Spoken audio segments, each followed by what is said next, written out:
L'information en toute objectivité, sans passion, avec respect de l'éthique et de la déontologie. C'est avec les experts de la maison dans Comprendre l'actualité. Comprendre l'actualité, c'est le rendez-vous quotidien avec notre rédaction, du lundi au vendredi sur Sabari FM 97.3. Comprendre l'actualité, toujours en direct sur Sabari FM, à partir de 16h. Comprendre l'actualité, les autres viennent après nous. Politique, société, économie, culture et sport. Toutes les questions y sont débattues avec sérieux. Comprendre l'actualité, fini vos interrogations. Bonsoir à tous, bonsoir à toutes. Bienvenue dans cet autre numéro de Comprendre l'actualité. Tribune de débat qui vous parvient tous les jours du lundi au vendredi quand il est 16h sur Sabari FM. Pour ce vendredi 18 octobre 2018, nous avons deux sujets inscrits à l'ordre du jour. Le premier, nous allons parler de cette sortie hier du président de la République, le professeur Alpha Condé, qui demande au ministre du Budget et de la fonction publique d'appliquer le droit de grève à l'encontre, bien sûr, des enseignants grévistes. Car, selon le président Alpha Condé, c'est le travail qui est payé et non le travailleur. Comment est-ce que les experts de la maison analysent cette autre sortie du président de la République qui corrobore avec les propos de son Premier ministre, Dr Ibrahima Kassory Fofana. Dans la deuxième partie de cette émission, nous serons avec une éminente tête grise de la Guinée. Il s'agit bien sûr de Dr Maurice Sandan Kouyaté. Il est le directeur exécutif du comité interafricain sur les pratiques traditionnelles ayant effet sur la santé des femmes et des enfants. Une ONG qui apporte son expertise notamment aux Nations Unies, à l'Union africaine et à l'Union européenne. Sabari FM, comprendre l'actualité. Bienvenue à tous. Vous avez dit les experts, dites aussi Sabari FM. Sabari FM, vous pouvez aussi nous suivre à l'international à travers www.sabarifm.com. Nous allons d'abord dire bonsoir aux experts. Bonsoir Barry Mamadou 2. Bonsoir Makissa, bonsoir à tous. Bonsoir Youssouf Diallo. Bonsoir Makissa, bonsoir à tous les auditeurs de la 97.3. Merci. Je rappelle que Aboubacar Condé Oscar va nous rejoindre tout à l'heure dans cette émission. Il est allé chercher bien sûr notre invité parcours Dr Maurice Sandan Kouyaté. Mais avant, vous avez suivi le compte rendu du Conseil des ministres hier. Le président Alpha Condé, le premier magistrat de la nation du pays, demande à ses ministres, notamment du budget et de la fonction publique, d'appliquer la loi de la grève. C'est-à-dire à l'encontre, bien sûr, des enseignants syndicalistes. Une sortie d'ailleurs qui corrobore avec, qui étaye des propos d'ailleurs qui corroborent parfaitement avec la position de son premier ministre, Dr Ibrahima Kassory Fofana, qui a dit récemment, un peu partout à travers les ondes, que il n'y aura pas augmentation salariale en 2018, en 2019, encore moins en 2020. Barry Mamadou 2. Merci, je crois que le gouvernement du professeur Alpha a choisi la fermeté et c'est tout à fait logique parce qu'on ne peut pas quand même prétendre augmenter le salaire des enseignants à hauteur de 8 millions. Sur quoi les gens sont en train de se baser pour dire qu'il faut augmenter à 8 millions. Je crois que cette revendication, cette énième revendication du SLEG est pratiquement vouée à l'échec parce que aujourd'hui le gouvernement est en position de force. Nous l'avons dit que de tout le temps que ce gouvernement franchement a été pratiquement faible vis-à-vis de tout ce qui est central syndical et pratiquement aujourd'hui il est en position de force. Vous avez vu M. Tunkara, le numéro 2 du SLEG sortir. Sa dernière sortie, il est en train de faire un plaidoyer pour que le président. Franchement. Presque un plaidoyer. Tout à fait, pratiquement c'est un plaidoyer. Il demande à ce que le président s'implique personnellement pour quand même les recevoir. Dans la résolution. Voilà, mais je crois que c'est non sensé parce qu'on avait tout le temps dit que Aboubacar Souma quelque part était en train de... Vous pensez que les enseignants, les grévistes sont acculés, ils sont maintenant dans leur dernier retranchement? Donc, ils ont dos au mur? Ouais, le gouvernement est en train de jouer à l'usure, donc je crois que les gens sont très fatigués parce que le Guinéen vit du jour au jour. C'est ce qu'il faut comprendre. Tous les jours, on ne peut pas quand même demander aux gens de rester à la maison ou en tout cas de faire des grèves et tout. Les gens ont besoin d'amener les enfants à l'école. La plupart des pays de l'Afrique de l'Ouest, la plupart pratiquement des pays qui nous entourent, ont ouvert les portes de l'école depuis le mois de septembre. Il n'y a que la Guinée qui est en train de traîner le pas, parce que simplement le SLEG demande des choses pratiquement impossibles pour le gouvernement. Parce qu'il faut connaître, mais je crois que le gouvernement aussi devait tout faire pour pouvoir expliquer aux syndicats qu'il est pratiquement dans l'incapacité d'augmenter les salaires à hauteur de 8 millions. Et je crois que c'est insensé. Et une fois encore, quand on augmente le salaire des enseignants à 8 millions, ça veut dire qu'on ne va pas augmenter sectoriellement. Ce n'est pas seulement l'éducation qui va connaître cette augmentation, c'est tous les fonctionnaires. Et est-ce que tous les Guinéens sont des fonctionnaires? Je ne pense pas. Et l'impact, une fois encore, de l'augmentation même de 100 000 francs sur le salaire de quelqu'un, c'est énorme parce qu'il y aura de l'inflation, les prix vont augmenter. Et ça va toucher tous les Guinéens. Donc il faut qu'on comprenne que le gouvernement ne peut pas augmenter ça. Je crois que Abakar Souma, cette fois-ci, il s'est fait discréditer. Et le SLEG est en train, franchement, de se faire discréditer. Il a le profil très bas parce que Tunkara, qu'on a vu, le numéro 2, c'est pratiquement un plaidoyer. Et aujourd'hui, ils sont en situation de faiblesse face au gouvernement. Je crois que c'est la meilleure posture que le gouvernement pouvait adopter et dire que cette fois-ci, franchement, on ne peut pas augmenter et rester sur cette position. Et ce qui fut fait. Mais lors du conseil, il y a quelque chose que je crois que le gouvernement a fait fi. Les événements de Kindia, il fallait qu'on en parle en conseil des ministres. Si on ne le dit pas, la Guinée, c'est pas bien parce que... D'accord, Barry, je suis parfaitement d'accord avec toi, mais ça c'est notre sujet. Alors avant de donner la parole aux autres confrères, justement pour qu'ils se prononcent sur le même sujet, je l'annonçais dans les titres, Dr Maurice Sandan Kouyaté, il est le directeur exécutif du comité interafricain sur les pratiques traditionnelles ayant effet sur la santé des femmes et des enfants, une ONG qui apporte son expertise notamment aux Nations Unies, à l'Union africaine et à l'Union européenne, est déjà installé dans ce studio. On va d'abord lui dire bonsoir docteur. Bonsoir et merci de m'avoir invité. Merci. Alors vous allez nous attendre, nous avons déjà entamé avec le premier sujet de cette émission. Bien sûr, c'est cette dernière sortie du président de la République, en tout cas qui frise avec la fermeté. Alors Abakar Condé, cette dernière sortie, je rappelle que c'est à l'issue du Conseil des ministres que cette décision a été prise. Le président de la République demande au ministre du budget, au ministre de la fonction publique d'appliquer la loi de la grève. Et en substance, il dit que c'est le travail qui a été et non le travailleur. Comment est-ce que vous analysez ces propos du premier magistrat du pays, qui d'ailleurs corrobore avec toujours la position du Premier ministre Dr Kassory Fofana? La dernière sortie du président de la République, surtout la communication à l'issue des conseils des ministres, c'est juste une stratégie pour le président de la République d'être un peu cohérent avec tout ce que son Premier ministre est en train de dire dans les médias comme dispositions, comme des décisions à prendre face à ces syndicats. Sinon, je disais, on l'avait dit dans cette émission, et certains médias ont relayé même l'information qu'il y a des rumeurs et qui persistent encore, qu'il y aura une rencontre d'ici le début de la semaine entre Abakar Souma et le professeur Alpha Condé. Je disais aussi que si toutefois le président a instruit ses cadres, ses ministres à essayer de prendre des décisions légales pour le droit de grève, c'est parce que Kassory avait fait une communication. Et la position de Kassory, on le connaît tous. C'est essayer de se démarquer des deux premiers ministres qui l'ont précédé.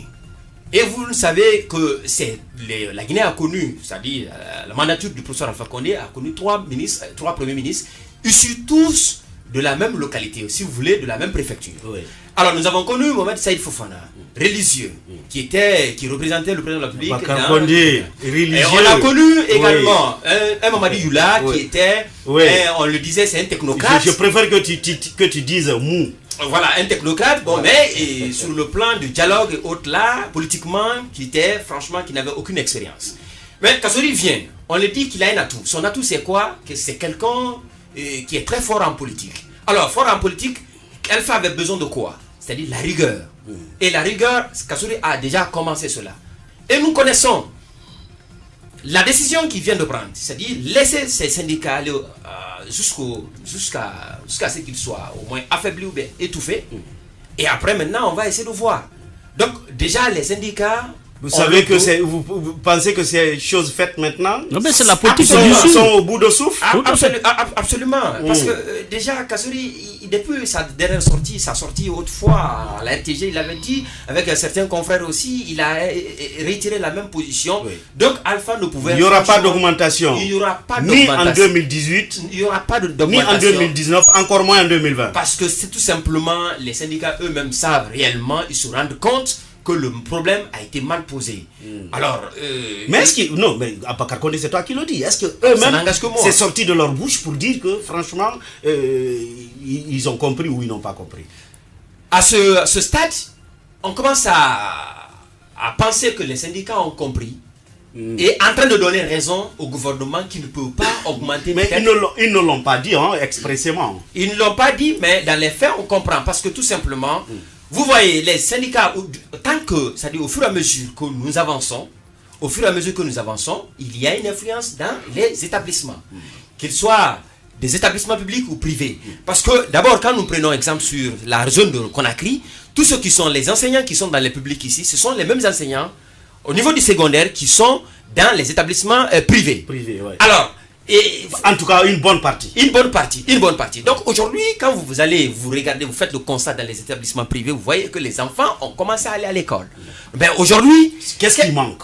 Ce qui manque réellement, chacun d'entre eux. N'oubliez pas aussi qu'il y a des manifestations sporadiques pour dire, mais pour dénoncer ceux qui ont pris le relais. Des manifestations qui n'ont plus d'ampleur comme celles que nous avons connues auparavant. Parce que tout simplement, il fallait pas, la stratégie n'était pas vraiment appropriée. Donc, ils sont au bout du souffle. Ils cherchaient une porte de sortie, franchement. C'est la raison pour laquelle il a fallu que le Kassory passe par le Kuntigi de la Basse-Côte. Et ce que nous avons reçu comme rumeur, c'est le Kuntigi de la Basse-Côte qui est en train de mener des démarches souterraines pour pouvoir au moins rapprocher les deux camps. Il ne faut pas communautariser. Ce n'est pas moi. Nous avons écouté le Premier ministre qui avait dit qu'il est allé faire lors de sa sortie, excuse-moi, lors de sa sortie, Monsieur Tunkara, la deuxième personnalité du SLEC, a demandé l'implication de tous les sages. Il a cité la Basse-Côte, la Moyenne Guinée, la Haute Guinée, les sages, même les religieux. Donc si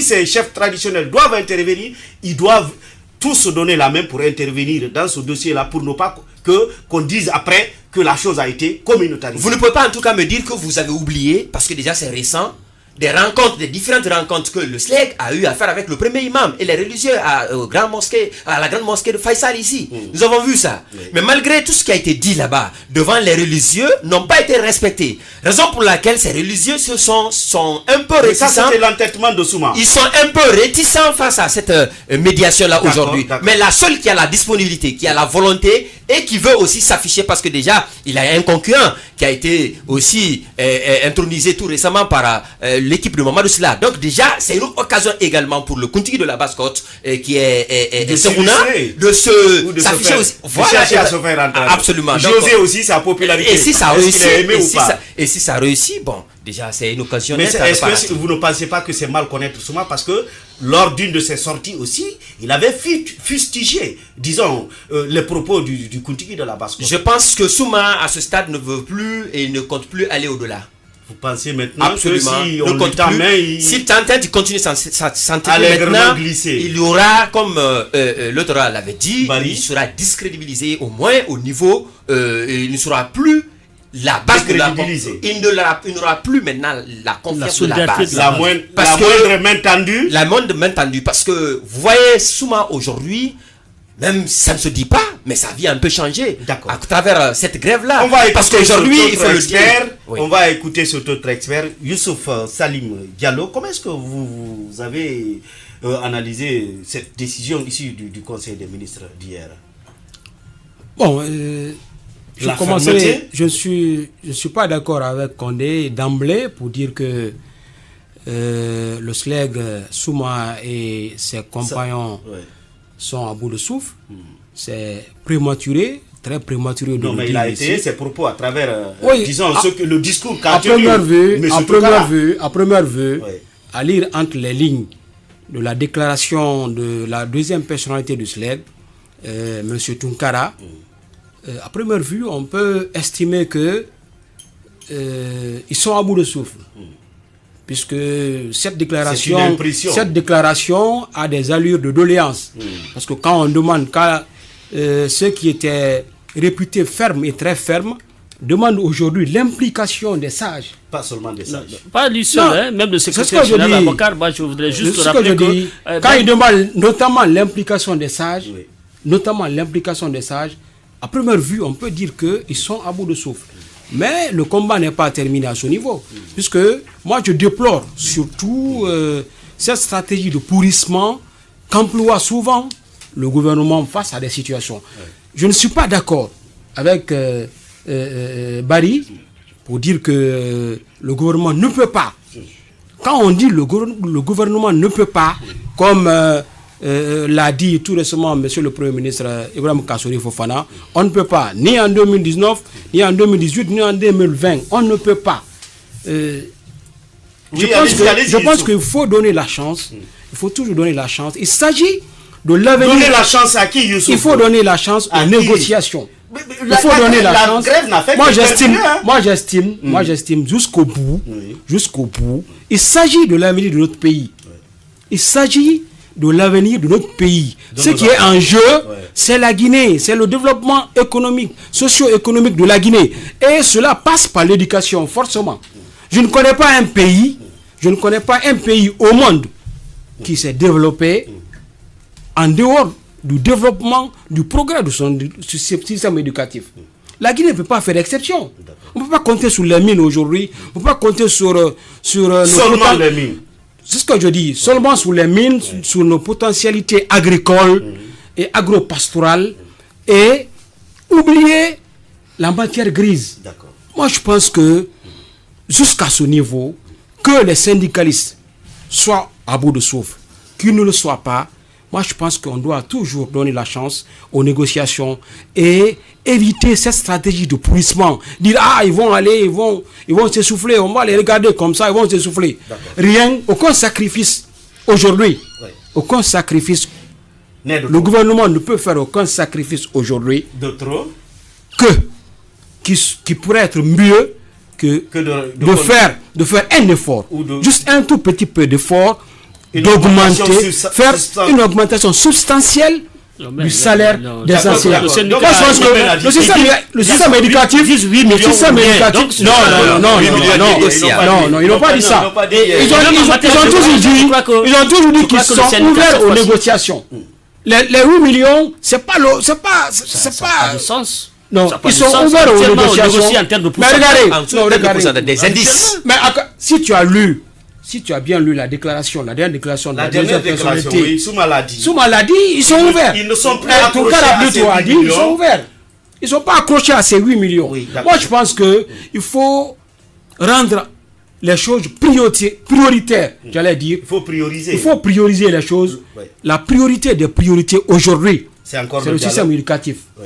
Le système éducatif. Il faut aller au dialogue, encore au dialogue, pour donner la chance aux négociations, pour sortir le système éducatif de cette léthargie. Nous connaissons toujours le niveau des élèves. Ce qui m'amène d'ailleurs à poser cette question à Barry. Barry, est-ce que vous pensez, parce que on le sait tous, lors de la dernière rencontre entre disons les envoyés spéciaux du ministre, les conseillers du Premier ministre Ibrahim Kassory Fofana et la délégation du SLEC, on a entendu ici le chargé de communication, M. Bangoura, qui s'exprimait. Ils attendent encore que le gouvernement les appelle pour une éventuelle rencontre. Est-ce que vous pensez, avec cette sortie du président de la République, est-ce que le gouvernement sera encore prêt à rencontrer les syndicalistes? D'abord, le dialogue n'a jamais été interrompu. Tout est bouclé maintenant. Je crois que il faut encore. Fini. Non, tous les jours, les gens se rencontrent. Peut-être qu'ils sont en train de communiquer comme des sourds et tout. Ils se retrouvent tous les jours pour rien dire. Voilà, c'est un dialogue de sourds. Ils se retrouvent tous les jours sans rien dire et tout. Mais je crois une fois encore, il faut être réaliste. Le gouvernement ne peut pas payer 8 millions à un enseignant. C'est pas possible. En termes de revendications, je crois que toutes les revendications syndicales se font en termes de pourcentage. Nous voulons des augmentations à tel niveau, ainsi de suite. L'homme est sujet à la fois, non seulement, pour parler de développement, on ne parle de développement que de l'éducation. C'est-à-dire c'est l'homme qui est sujet et à la fois sujet ou objet à la fois de développement. On ne peut pas parler de développement sans développer les ressources humaines. C'est ça les ressources humaines. Mais on doit mettre l'accent à ce niveau. Mais une fois encore, il faudrait que le syndicat, le SLEG, revienne sur terre. Ils ont jeté la base trop haute. Et je crois que cette fois-ci... Non, écoutez Abakar Souma même qui demande l'intervention des institutions internationales. Je crois que ça n'a pas de sens. C'est eux-mêmes qui se sont mis dans cette situation aujourd'hui. Et ici, ils sont en train de plaider, demander d'audience pour que le gouvernement revienne et qu'il négocie et tout. Mais tous les jours, ils sont en train de négocier. Ils n'ont qu'à demander pardon à ce qu'ils ont fait. Parce que jusque-là, franchement, ils n'ont fait que du tort aux enfants, surtout des écoles privées. Les gens ont payé beaucoup d'argent pour que les enfants étudient, mais jusque-là, dans certaines écoles privées en tout cas, les enfants ne viennent pas étudier, alors que les parents ont payé l'argent. Ça, c'est la faute encore au SLEG. Je crois qu'il faut qu'on soit vraiment ferme dans les décisions. Le gouvernement était trop faible, et Kassori, quand même, est en train de restaurer l'autorité de l'État, et c'est comme ça qu'un État doit fonctionner. Il faut franchement qu'on revienne à terre, qu'on ne dise pas qu'il faut 8 millions pour un AC. C'est pas possible. Ok. Alors, nous allons écouter sur le même sujet notre invité parcours. Je rappelle, il va intervenir dans ce premier sujet, pas en tant que, disons, directeur exécutif du comité interafricain sur les pratiques traditionnelles ayant effet sur la santé des femmes et des enfants, mais plutôt en tant que citoyen guinéen, parce que de toute façon, il est guinéen, il est observateur. Donc, on va écouter Dr Maurice Andang Kouyaté. Qu'est-ce que vous pensez de tous ces bruits, de toutes ces crises aujourd'hui qui minent la Guinée, le bon fonctionnement de nos institutions et autres, notamment l'agré syndical? Encore une fois, je voudrais vous remercier de m'avoir invité. C'est la première fois chez vous. Merci. Et nous souhaitons que ça va se répéter plusieurs fois ultérieurement. Et je vous félicite pour le nombre de votre radio. Merci. Sabari. Que tout le monde Sabari. En Guinée, c'est mieux. Je ne suis pas un observateur, je suis un Guinéen. Et les titres que nous avons à l'extérieur, ce sont des titres internationaux. Mais ces titres internationaux n'ont de valeur pour nous que quand la Guinée a de la valeur. Moi, je suis directeur exécutif du comité interafricain. Et donc, c'est les pays africains ensemble. Mais je ne peux avoir de valeur face aux autres que quand mon pays a de la valeur. Et je sais que la Guinée a de la valeur. Nous le savons. Ce que je vois maintenant, c'est qu'on essaye de créer un pays spécial et ça ne marche pas. C'est-à-dire, docteur? Dialogue, accord. Dialogue, accord. Mais ça, ce sont des termes de guerre. Ça. Quand il y a la guerre dans un pays, il n'y a plus rien. On trouve un consensus. Il n'y a plus de constitution, il n'y a plus rien. La guerre a tout emporté. Les partis sont là. On signe des accords et on fait le dialogue. C'est ça. Mais comment un pays indépendant, un pays qui a donné le chemin de l'indépendance à l'Afrique, un pays qui a 60 ans d'expérience administrative, politique, sociale, peut, en un moment donné, par un groupe de politiciens, mettre tout l'arsenal légal, juridique de côté pour chercher à faire marcher le pays sur des consensus, des dialogues et des accords. C'est ça. C'est ce qui nous amène à toutes ces crises. C'est ça qui amène toute cette pagaille dans notre pays. On fait tout au détriment de la loi. Vous êtes en train de parler de Kuntigi, imam, coordination. Qu'est-ce qu'ils ont à chercher dans ça? Qu'est-ce qu'ils ont à voir dans cette affaire? Des fonctionnaires qui sont recrutés par l'État, qui sont en conflit entre griffes, qui sont en discussion avec l'État. Qu'est-ce qu'un imam, un Kuntigi, une coordination, un ça vient chercher dans ça? On a des textes. Il y a des élections qui se passent dans le pays. On décrit dans un document qu'on a voté, que des gens pour lesquels nous avons voté ont voté. On décrit tout le processus de l'élection, depuis le début jusqu'à l'urne, jusqu'au décompte, jusqu'au comptage des voix, jusqu'à la proclamation, jusqu'au recours. On met tout. On fait des élections qui prennent d'abord 8 mois. 8 mois. La Côte d'Ivoire vient de faire les mêmes élections, mais doublées des élections régionales. Ils ont fait les élections le samedi, le dimanche, ils ont donné les réponses. Sauf que, docteur, on dit que ce ne sont pas les mêmes réalités. Ce sont les mêmes réalités. Vous voyez, c'est ça l'exception guinéenne. Oui. Quand on veut montrer que nous sommes... quand on dit toujours nous sommes autre chose. Nous ne sommes pas autre chose, nous sommes un pays. On n'est pas sur une autre planète. Ceux qui disent ça aujourd'hui, que ce n'est pas la même chose, c'est les mêmes personnes dans vos rédactions ici. Quand ils viennent, ils se comparent au Parlement américain. Ils viennent, ils vous disent, en France, même en France, Sarkozy a fait ceci, même en France, c'est les mêmes politiciens, alors qu'on n'a rien à voir avec ces gens-là, ces pays-là. Ils ont 200 ans de lutte, de démocratie derrière eux. Nous devons nous comparer justement à la Côte d'Ivoire, au Mali, au Sénégal, à la Sierra Leone, au Libéria, à la Guinée-Bissau.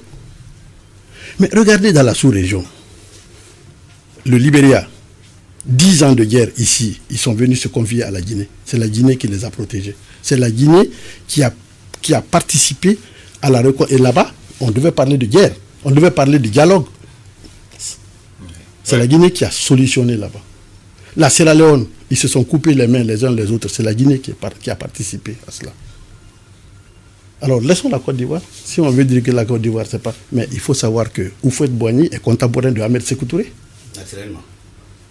Je comprends que la Guinée a été sabotée par la France. Complètement. On nous a bridé. Mais la Guinée a bridé. La Guinée a été bridée par le colonialisme français, qui n'a pas toléré notre indépendance. Je comprends tout ça. Raison de plus pour qu'on soit plus fort que tous les autres.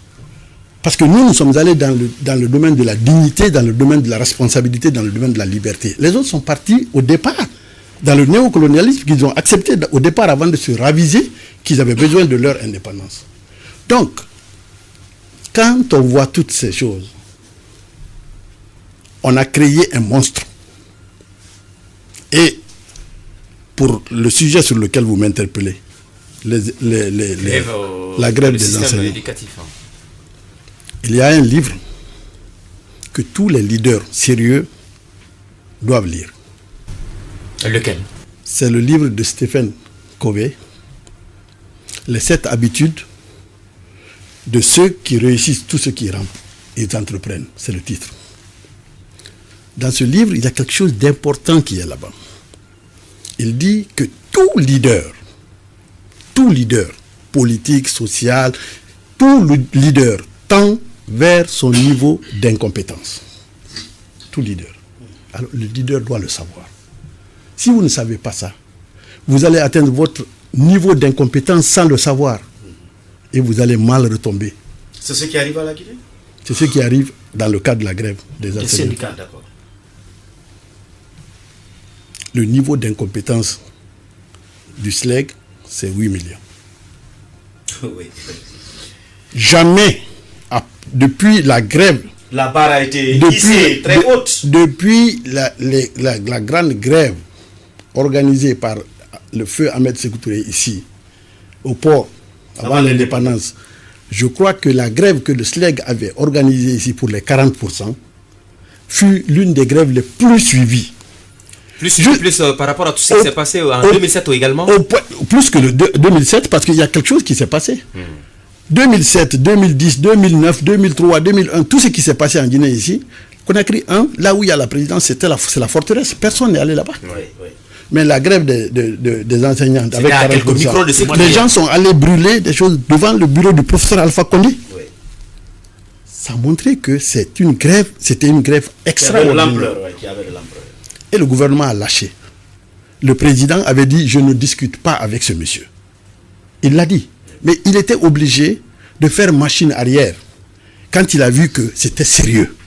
Que devant son palais, les femmes sont venues brûler des choses. Il a dit, peut-être que c'est sérieux, il faut que je revoie la chose. Le président fait marche arrière pour eux. Et dit, bon, 20%. Il dit non, 40% ou rien. Donc on leur donne 40%. Tout le monde applaudit. Dans le leadership, eux, ils devaient se taire maintenant. Pendant quelques mois, même pendant une année, une trêve. Et prendre les 8 millions comme étant quelque chose pour effrayer le gouvernement. Attention, hein, vous savez que vous avez signé 8 millions parce que le gouvernement est passé à signer. Oui. Ils l'ont signé aussi. Hein. Oui.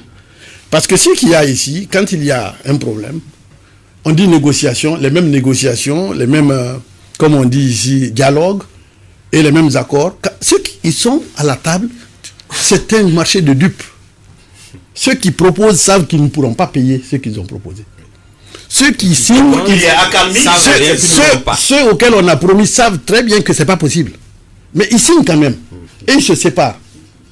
Voilà ce qui est arrivé. Donc, ils auraient dû se taire pour le moment, effrayer le gouvernement, en faire un chiffon rouge pour les effrayer. Attention, vous avez signé 8 millions. Si vous ne faites pas attention, on sort ça aussi. Le gouvernement va essayer d'avoir peur et ils vont négocier. On est où maintenant? Ils ont atteint leur niveau d'incompétence. Ce gouvernement ne pourra pas payer 8 millions. Et nulle part au monde il y a... Ça veut dire quoi? Les 8 millions c'est quoi? C'est un SMIC. C'est le SMIC. Oui. Salaire minimum interprofessionnel. C'est ça, garanti. Si vous dites que tout le monde a 8 millions à la base, c'est ça le SMIC? Oui. Ils ne peuvent pas faire ça. Alors, je ne peux pas comprendre que des enseignants, que ceux qui vont apprendre l'économie, comme on le dit ici, la géographie, les mathématiques aux enfants, ne puissent pas trouver en leur sein des gens qui puissent faire l'analyse de tout ça et dire, parce qu'ils le disent eux-mêmes, nous avons fait l'exégèse du budget national, on a trouvé qu'ils peuvent payer ça. Non, s'ils avaient bien fait, ils pouvaient trouver. C'est vrai, ils peuvent trouver où prendre l'argent. Mais ils ne peuvent pas trouver une justification d'amener le SMIC à 8 millions. Voilà. Docteur, leur argument, ils se sont rabattus sur ce qu'ils ont appelé des détournements de deniers publics qui sont enregistrés un peu partout et que le gouvernement ne punit pas. Et les sociétés minières qui pullulent un peu partout, donc ils disent qu'il y a de l'argent. Notre pays ils se disent qu'il y a de l'argent. Notre pays a un grave problème. Oui. Grave problème. Lequel, docteur? L'impunité est une qualité. Ici. L'impunité est une qualité. Dès que ça soit un défaut, ça devient une qualité chez nous. C'est une qualité. Plus on vole, plus on est béni, plus tout le monde court après vous, plus vous faites ce que vous voulez. Et personne ne peut vous effrayer. Personne. C'est quel pays ça? Chaque année, tous les 3 ans en Guinée, prenez l'histoire de la Guinée, regardez un peu.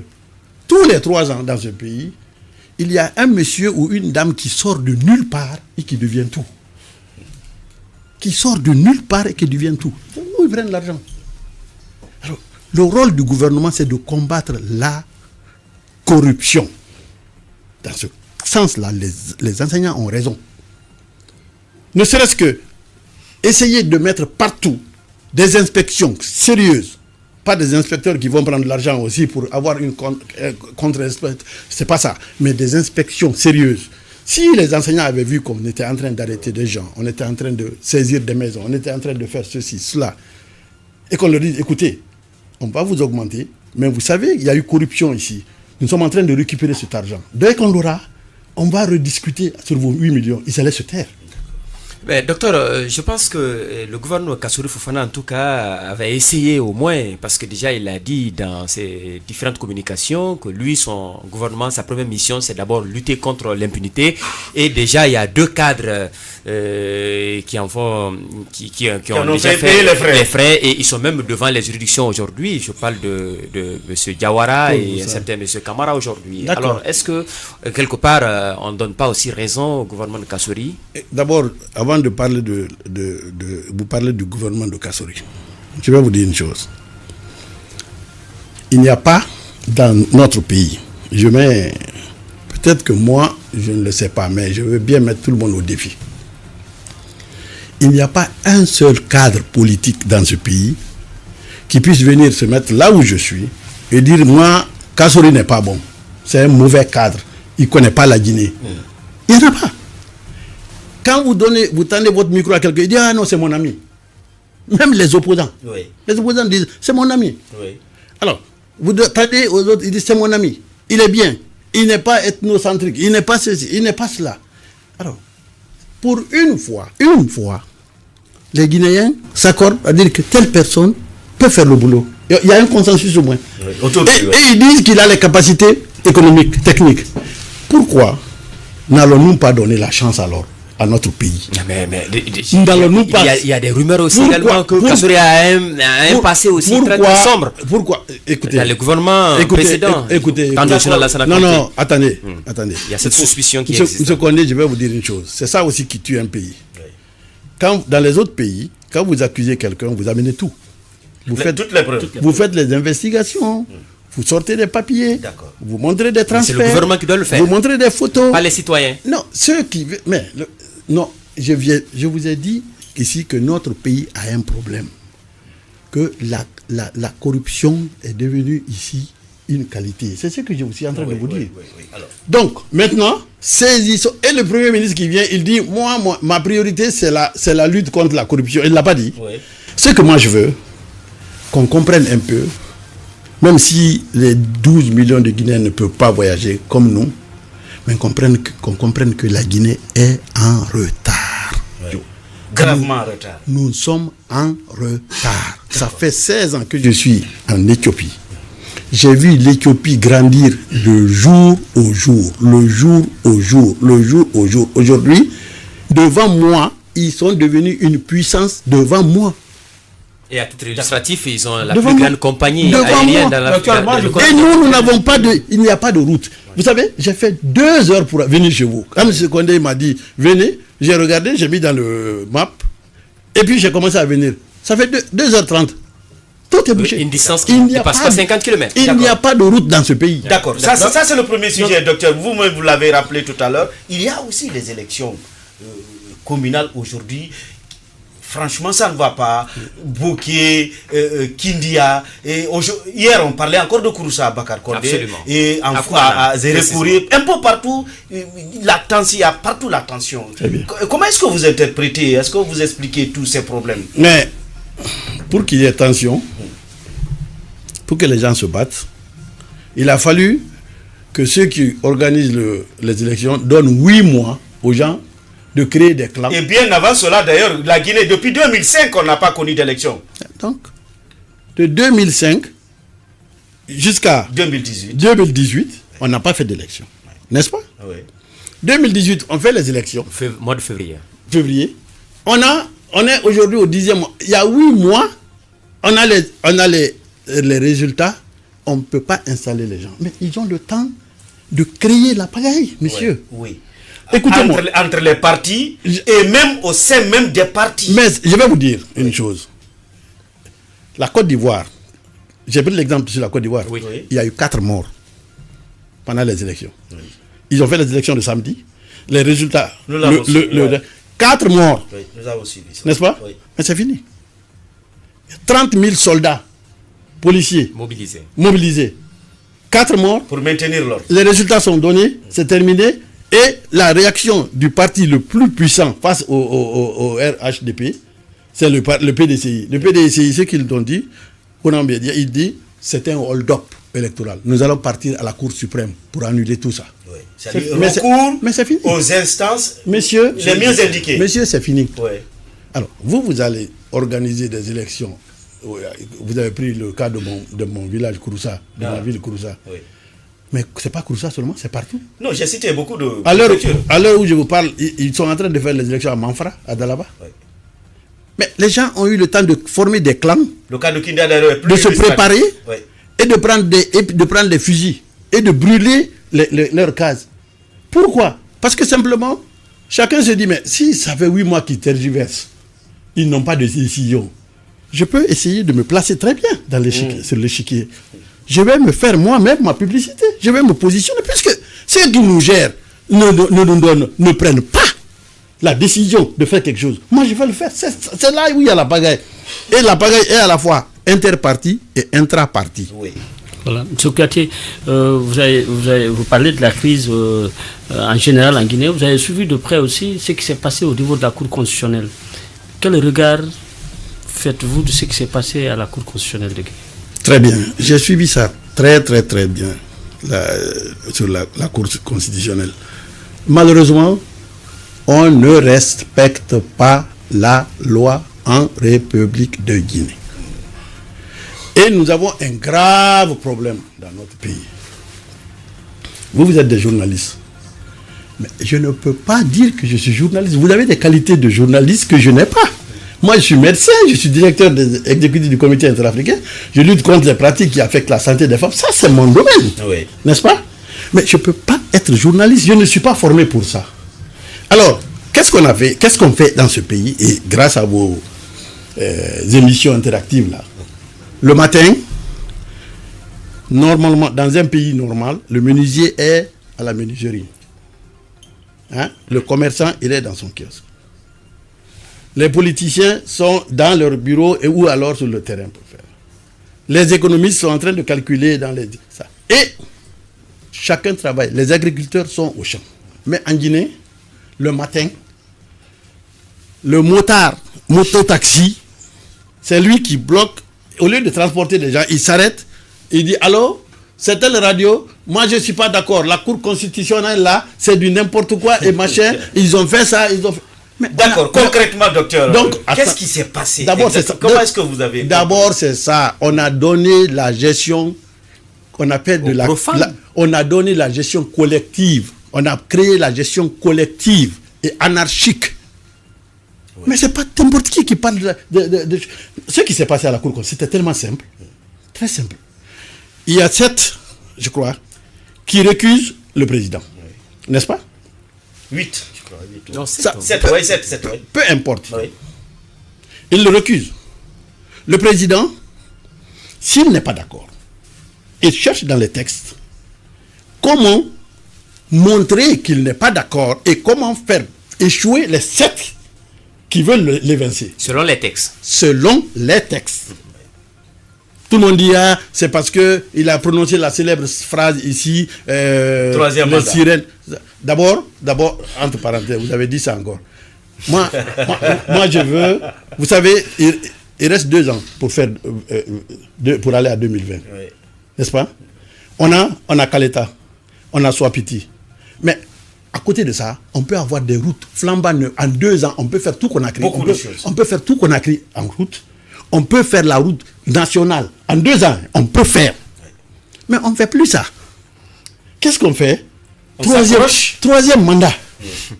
Si moi j'étais le président Alpha Condé, je n'ai même pas besoin. Parce que comme j'ai en face de moi des gens qui ne comprennent pas la situation, je n'ai même pas besoin. Je les laisse faire. Après, je viens carrément, comme ils font dans les autres pays démocratiques ou machin, on m'a empêché de travailler pendant 3 ans. Donnez-moi encore 3 ans de plus pour que je finisse. Et je fais défendre, et puis il y aura des accords, il y aura des choses, on me donnera au bout de 2 ans. Je vais continuer. Donc, la pagaille là, il fallait laisser dans les mains des professionnels jusqu'au bout. Voilà. C'est un point, un trait. C'est pas à moi. Monsieur Kouyaté, vous êtes en Éthiopie, vous voyagez un peu partout. Quelle est l'image de la démocratie guinéenne à l'extérieur? D'abord, c'est l'image que nous-mêmes nous cherchons. Moi, tout ce que je suis en train de vous dire là, je vous dis ça ici, hein, en Guinée, oui. Parce que nous sommes entre nous. Oui. Dès que je monte dans l'avion, la Guinée est le meilleur pays du monde. Oui. Dès que je monte dans l'avion, partout où je vais. Faites des éloges pour le pays. Je dis que la Guinée... Et je crois que nous sommes même le meilleur pays du monde. Parce que être premier pays à être indépendant dans l'Afrique francophone et aider les autres à se libérer. Moi, je suis allé au Mozambique en 2003. Je m'assois, j'étais dans la délégation, on compose le bureau pour l'Union africaine sur la santé. J'étais assis, comme ça. Ils ont fait le bureau. Après, quelqu'un a dit, mais Dr Kouyaté est là, il est de la Guinée. Le ministre de la Santé de Mozambique dit, nous donnons notre place à la Guinée. Dr Kouyaté, montez sur le podium. C'est vous qui devez être là. Parce que si le Mozambique a la santé aujourd'hui, c'est grâce à la Guinée. Montez sur le podium. C'était une fierté. On m'a fait monter sur le podium. Les soins de santé primaire que nous avons fait ici. Donc, la démocratie guinéenne a de la valeur aussi à l'extérieur. Parce que nous faisons tout ça dans d'autres pays. Je suis en Éthiopie. En Éthiopie, il n'y a pas de radio privée. Il n'y en a pas. Si vous dites le gouvernement a fait ça, vous allez dormir en prison. Maintenant, ils ont la chance, ils ont un nouveau Premier ministre de 41 ans qui est venu, qui ouvre le pays. Mais ce pays, c'était une dictature absolue. Si vous dites le gouvernement a fait ça, vous ne pouvez même pas le dire. Quand vous allez en Éthiopie, vous cherchez des gaz lacrymogènes, vous ne trouverez pas. Il n'y a pas de gaz lacrymogène, il n'y a que de balles réelles. Ils tuaient les gens. Mais donc, ce que je veux vous dire, simplement, la Guinée a des valeurs. Il suffit simplement que chacun fasse son travail, que le menuisier reste menuisier, que l'agriculteur reste agriculteur, et que les juristes restent des juristes, et que on sorte de ces histoires d'accords, de combines politiques, de marché de dupes, qu'on applique les lois. Un point, un trait. Il y a plus d'une trentaine d'années que vous êtes impliqué dans cette lutte contre les mutilations génitales féminines. Est-ce que, à ce jour, vous pensez que en tout cas, les messages que vous distillez un peu partout sont vraiment entendus? D'accord. Avant de répondre à ça, je crois qu'il y avait une dernière question hors antenne de... Comment il s'appelle? Youssouf Diallo, vas-y. Qui me semble être une question extrêmement importante. Portant sur le premier sujet de ce débat. J'aimerais bien qu'il la repose comme ça. En 2 minutes, je vais répondre. Voilà, docteur, j'aimerais revenir sur un aspect de la situation par rapport au premier sujet. C'est cette question de coordination régionale, la coordination des sages. Elles ont eu une telle importance aujourd'hui, un tel poids aujourd'hui, que il est difficile, il me semble difficile de s'en débarrasser aussi facilement. Est-ce qu'aujourd'hui on peut les écarter, on peut le mettre facilement à l'écart, et dans quelles conditions? Merci, c'est extrêmement important. Je dois dire que dans le neurone, dans les gènes de l'homme, il y a un gène qu'on appelle un gène grégaire. Ça provoque un instinct. L'instinct grégaire.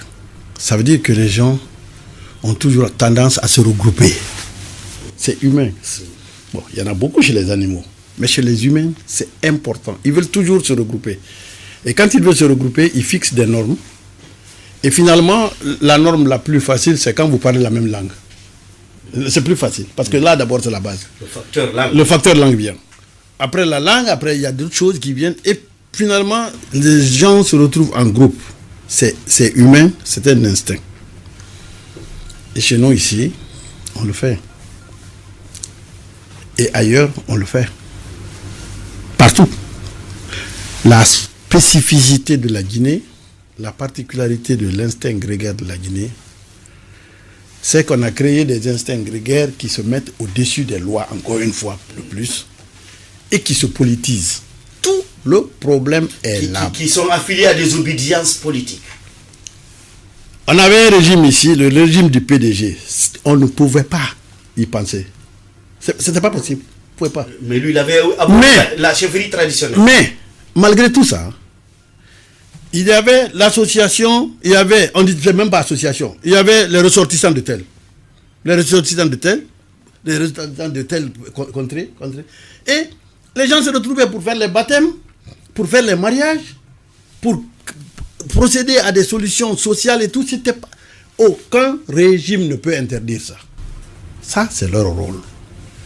Mais maintenant, faire jouer à ces coordinations un rôle politique, c'est ça qui crée un problème. C'est ça qui pose le point d'interrogation. Et je suis un peu déçu de voir que pendant toutes ces 2 législatures au niveau des parlements, tout le monde vient dire c'est pas bon, ethnie, moi je ne suis pas ceci, je suis contre l'ethnocratie. Tout le monde le dit, tous les hommes politiques vous le disent. Mais il n'y a pas un seul qui a proposé une loi à l'Assemblée pour dépolitiser ces choses-là. Il n'y en a pas. Oui. Tout le monde en profite. Ils en profitent. Oui. Mais dès que vous touchez à un leader politique, c'est fini. Il y a un repli identitaire. Plus inquiétant encore, il arrive qu'il tire sur la fibre ethnique. Donc, ce qu'il faut faire simplement, c'est de prendre des lois au Parlement pour dire voici la limite des coordinations. Voilà. D'accord. Docteur, on revient sur la question. Alors, la question que vous me posez, je disais qu'il y a une trentaine d'années que vous êtes impliqué dans ce combat contre les mutilations génitales féminines. Est-ce que vous pensez aujourd'hui que votre message est compris? Oui. Oui. Je suis heureux de constater que mon message est compris. Parce que j'aime rappeler toujours comment je suis venu au combat. Oui. Voilà. Moi, je suis venu au combat par un fait divers gravissime. Quand j'étais médecin à Tougué, j'étais directeur de l'hôpital et j'étais médecin-chef. Et j'ai reçu 2 fillettes, 2 jumelles, Assanatou et Ousenatou, qui avaient été excisées par une exciseuse très célèbre à Tougué. Elle est décédée, paix à son âme. Et ces 2 filles, je crois qu'elle leur a coupé des veines quelque part. Oui. Et les 2 jumelles se sont mises à saigner. Nous avons pris tout le temps, j'ai mobilisé tout l'hôpital. Malheureusement, nous n'avons pas pu sauver ces 2 jumelles, elles sont décédées.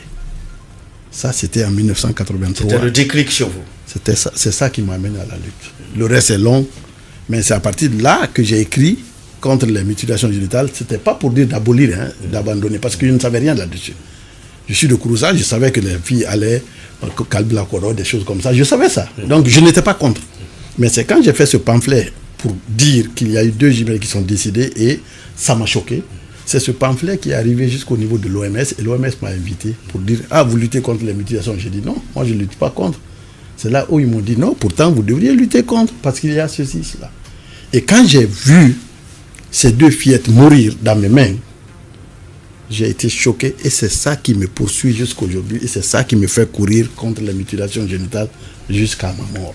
C'est ça. Docteur. Et oui. Depuis ça, on a fait beaucoup de choses au niveau de la Guinée et c'est ça qui a fait que je me suis retrouvé au niveau international. Et la Guinée a fait beaucoup des dépôts de couteaux ici, à Kouroussa. C'est sincère, docteur, vous pensez que c'est sincère ça? Ce n'est pas que ce soit sincère ou pas sincère, mais imaginez quelque chose dont on n'osait même pas parler. On n'osait même pas dire excision. On ne pouvait même pas dire mutilation génitale féminine. Et on nous insultait ici dans les sermons. Les koutouba ici. On était insultés dans les koutouba ici. Donc, de là, aujourd'hui, avoir des femmes qui viennent publiquement pour dire l'excision est une mauvaise chose, je dépose mon couteau. Que ce soit sincère ou pas sincère, c'est déjà un grand pas. Oui. De sortir de ce tabou et de dire officiellement que ce n'est pas bon. C'était ça d'abord l'objectif. Malheureusement, notre Assemblée nationale n'a pas encore pris. Ah si. Alors, est-ce qu'elle est respectée? Vous pensez que cette décision sont respectées? Voilà. Quand je disais tout à l'heure que les lois ont du mal, mais elles ne sont pas appliquées. C'est ça. Bon. Donc les lois, autant elles font mal, l'absence d'application des lois, autant cela fait mal. Mais elles ne sont pas suffisamment vulgarisées, docteur, parce que vous vous rendez compte qu'il y a d'ailleurs des gens qui ne comprennent, qui ne savent pas que la loi elle existe à l'Assemblée et puis quelqu'un qui et dans les conditions normales qui doit vulgariser cette loi-là. Alors je vais vous dire une chose, monsieur. Le mot vulgariser une loi, c'est un faux problème. Quand une loi est votée dans un pays normal, elle est vulgarisée à travers son application. Elle est promulguée. Je vais vous donner un exemple. Très simple. Je monte dans l'avion, mon chauffeur m'accompagne, j'allais à Djibouti. Mon chauffeur m'accompagne à l'aéroport à Addis Abeba. On gare, il descend mes bagages, il me dit au revoir. Je lui dis, écoute, je reviens après-demain. C'est pas loin, c'est 45 minutes. Oui. Il dit d'accord. Il repart. Après-demain, je le retrouve à l'aéroport. Il prend mes bagages, il met dans la voiture et puis on monte. Il met sa ceinture. Je le regarde, je ne l'avais jamais vu avec une ceinture. Je dis, mais Abébé, qu'est-ce qui se passe? Il dit, le gouvernement a décidé ici qu'il faut porter maintenant la ceinture. Je dis, avant-hier, il dit, dès que vous avez quitté, ils ont fait l'annonce. Je dis, ah bon, oui. On sort de l'aéroport, de chez moi, de l'aéroport jusqu'à ma maison. Il n'y avait pas un seul chauffeur qui n'avait pas sa ceinture. Il n'y avait pas un seul passager qui n'avait pas. Est-ce qu'ils ont vulgarisé? L'application. Donc, une volonté politique. Quand on dit vulgariser, vous allez parler 1000 fois Et le paysan de Panziazou va vous dire, moi j'ai jamais entendu, vous n'avez pas vulgarisé. Donc la loi, on l'applique quand elle est prise, donc, et à travers son application, elle est vulgarisée. Donc à votre avis, c'est les sanctions qui ne tombent pas, c'est ça? Ça ne tombe pas. Bon. D'accord. Bon, ça, quand même, ça a commencé à tomber aussi, hein. Il ne faut pas tout mettre au noir. Oui, parce qu'il y a eu 5 cas ici, oui. Les tribunaux ont jugé, hein. Je dois profiter de l'occasion pour saluer le ministre de la Justice et les magistrats guinéens qui ont commencé à appliquer les lois contre les mutilations génitales féminines. Ça, oui, mais docteur, nous avons souvent remarqué que pratiquement les gens qui sortent à la télé pour faire cette campagne effectivement de dépôt de couteaux et tout, c'est des personnes même qui envoient leurs enfants pour l'excision. Comment vous interprétez ça? Est-ce que le message est effectivement bien passé? Est-ce qu'on n'est pas quelque part confronté à des problèmes de coutumes, de tradition, de mœurs, quand on sait que l'excision quand même existe. Voilà, qui existe. Parce que même si c'est pas musulman et tout, mais c'est quand même quelque chose qui est ancré dans nos mœurs, dans nos traditions. Mais absolument, c'est justement pourquoi c'est difficile à combattre. Parce que simplement on a tout mélangé avec cette pratique. On a amené le côté religieux, on a amené le côté traditionnel. Il y en a même qui parlent de culture. Et finalement, et aujourd'hui, il y a un côté qui a surgi ici, qui devient encore plus grave. On a greffé ici, en Guinée maintenant, le côté économique. Et ça va nous embêter, un peu, passez-moi l'expression. Parce que maintenant, quand on veut faire exciser sa fille, on se met en groupe et tous les serrés là vous amènent des pagnes, des machins et tout. Des présents. Parce que vous excisez votre fille. D'accord. Youssouf Diallo, vous avez une question. Voilà, docteur, vous avez parlé tantôt des sermons. Et l'un de vos farouches adversaires dans cette lutte-là, si je puis m'exprimer ainsi, ce sont les religieux. Les deux arguments ricochent toujours l'un sur l'autre. Est-ce que vous pouvez expliquer aux auditeurs aujourd'hui combien de fois la religion n'encourage pas cette pratique?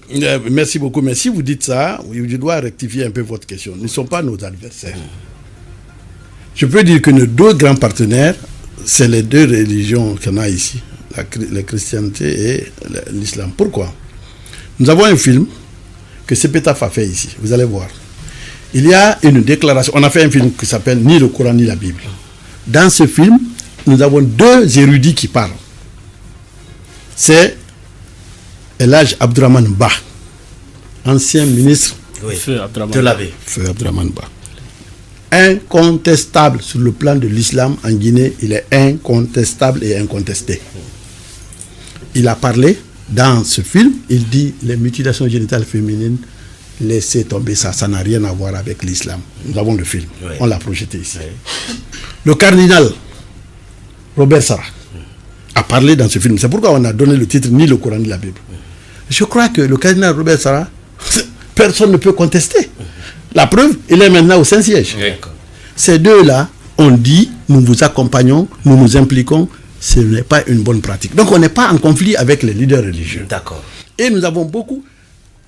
Le bureau des leaders religieux africains contre les mutilations génitales féminines est dirigé par un Guinéen. Elhaj Ibrahima Bambassi Camara. C'est lui le président de toute l'Afrique. Oui.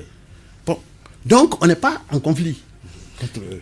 Donc, docteur, quel est le rang de la Guinée dans ce cadre? Parce que le niveau de la Guinée. Hein. Voilà. Nous sommes avant-dernier dans le monde. Voilà. Mais est-ce qu'on est avant-dernier dans le classement par rapport au mutilations? C'est-à-dire que le seul pays qui est le plus affecté, plus que la Guinée, c'est la Somalie. Voilà. Est-ce que avec ce rang, la Guinée a la possibilité vraiment de décrocher des fonds pour venir, pour sensibiliser et tout? Est-ce que vous ne pensez pas quelque part que les ONG qui luttent contre les mutilations génitales féminines ne font pas assez d'efforts quand même pour décrocher des financements et vraiment amener les gens à abandonner vraiment l'excision? C'est moins un problème de financement qu'un problème d'engagement. Il y a quelque chose qui s'est passé ici. On ne l'a pas suffisamment signalé. On ne l'a pas suffisamment médiatisé. Le président de la République de Guinée, le professeur Alpha Condé, nous lui avons donné un prix. Ce n'est pas les prix qu'on fabrique dans les salons et amené comme il y en a plein ici. Ah, voilà, toi tu es le meilleur ministre. Ce n'est pas ça du tout. Notre conseil d'administration a scruté les chefs d'État africains. Et le passage du professeur Alpha Condé à la tête de l'Union africaine, il s'est engagé personnellement. Non seulement il s'est engagé personnellement contre les mutilations génitales féminines, mais il a engagé ses pairs en disant au chef d'État, je veux des résultats contre les mariages d'enfants et les mutilations génitales féminines. Et je mets un champion. Il a mis un champion, un président champion. Donc, c'est ça d'abord qui nous manquait. C'est ça qui nous manquait, l'engagement politique au plus haut niveau. Docteur, maintenant là vous êtes au niveau, je dirais panafricain, mais aussi international, parce que je le dis, votre rôle aujourd'hui aide non seulement l'Union africaine, mais aussi l'Union européenne et les Nations Unies. Et la Guinée. Qu'est-ce que vous faites concrètement à ce niveau? Vous jouez un rôle de coordinateur? Au niveau international? Oui. D'abord, au niveau international, je joue le rôle de conseiller auprès de l'Union africaine, auprès des Nations Unies et auprès d'autres organisations internationales. Je joue ce rôle de conseiller sur ces questions de pratiques qui affectent la santé des femmes et des enfants. C'est pourquoi mon bureau se trouve dans les locaux des Nations Unies à Addis Abeba. Mais le rôle le plus important, c'est que je suis directeur exécutif du comité interafricain. Comité interafricain qui a été créé le 6 février 1984 et qui regroupe les pays africains et 20 pays non africains. Donc mon rôle, c'est de coordonner, d'impulser et de soutenir la lutte contre toutes ces pratiques qui affectent la santé des femmes et des enfants. D'accord. Alors, docteur, votre dernier mot, parce que nous sommes pratiquement pris par le temps. Il y a le journal qui vient à grands pas. Quel est le message que vous avez à l'endroit, effectivement, de ces ONG et autres qui continuent encore la pratique? Ce que je dois dire, c'est que il y a quelque chose qu'il faut d'abord faire. Les ONG, ça, c'est pas seulement dans la lutte contre les mutilations génitales féminines seulement, mais les ONG doivent jouer le rôle de partenaires du gouvernement.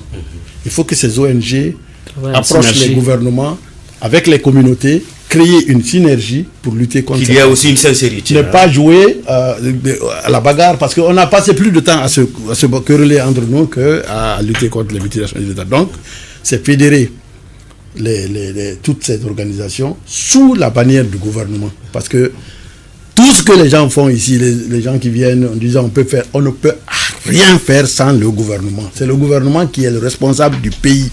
Si quelqu'un vous dit je peux aller voir les communautés sans le gouvernement, il vous a menti. Donc c'est d'engager le gouvernement. Docteur, la dernière question, s'il vous plaît, que répondez-vous à ceux qui estiment que vous êtes vraiment à la solde d'ONG, d'institutions qui sont en train de pervertir nos traditions, nos mœurs? Mais vous savez, ça c'est tellement facile. J'ai entendu ça tellement, nous sommes à la solde de choses. Encore, à la solde de qui? Les mutilations génitales féminines ne sont ni aux États-Unis, ni en France, ni en Espagne, ni en Belgique. Encore moins dans les pays arabes. C'est ici, chez nous. Alors on est à la solde de qui? D'accord. On est à la solde de personne. D'accord, on est pratiquement pris par le temps. Et puis, on est pratiquement pris. Dr Kouyaté ne peut être à la solde de personne. Parce que moi, je viens de la Guinée qui a dit non au général de Gaulle le 28 septembre ici. Je ne peux être à la solde de personne. On est pratiquement pris par le temps. Merci à notre invité parcours, Dr Maurice Sandang Kouyaté. Je rappelle qu'il est le directeur exécutif du comité interafricain sur les pratiques traditionnelles ayant effet sur la santé des femmes et des enfants.